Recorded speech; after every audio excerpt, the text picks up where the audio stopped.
পরিচয় খোলসে না।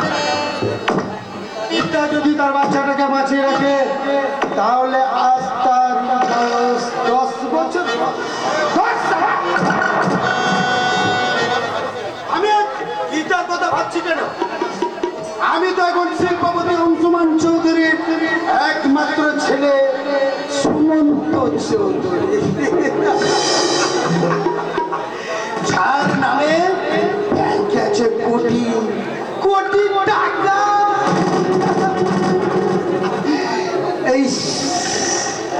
এই ডিসেম্বর করা 5 তলা বাড়ি, ইম্পোর্টেড ইম্পোল্লা গাড়ি।